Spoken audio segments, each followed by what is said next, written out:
KTN News, Nairobi.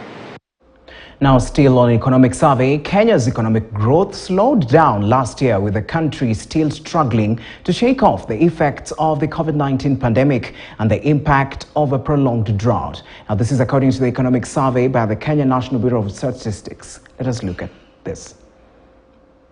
Kenya's GDP grew by a slower rate of 4.8% in 2022 compared to 7.6% in 2021, with the total nominal GDP standing at 13.4 trillion shillings, according to the Kenya National Bureau of Statistics.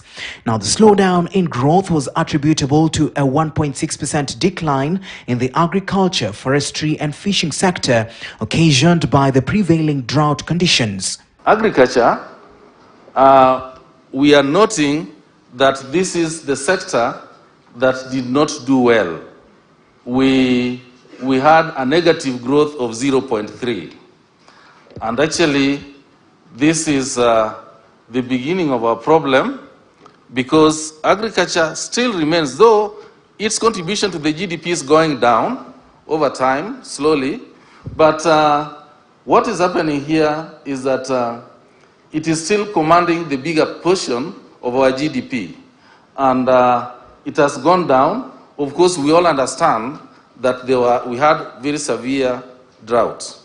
The top economic drivers were the financial and insurance sector, which grew by 12.8%, the information and communication sector, which grew by 9.9%, and the transport and storage sector, which grew by 5.6%.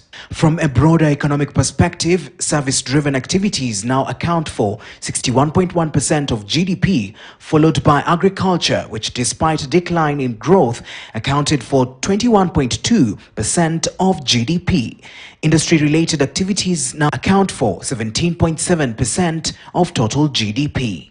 The country's imports rose by 17.5% to 2.49 trillion shillings, while exports were up 17.4% to stand at 873.1 billion in 2022, pushing up the balance of trade to 1.4 trillion shillings. While on the other side, we have the import, and the value was 119.4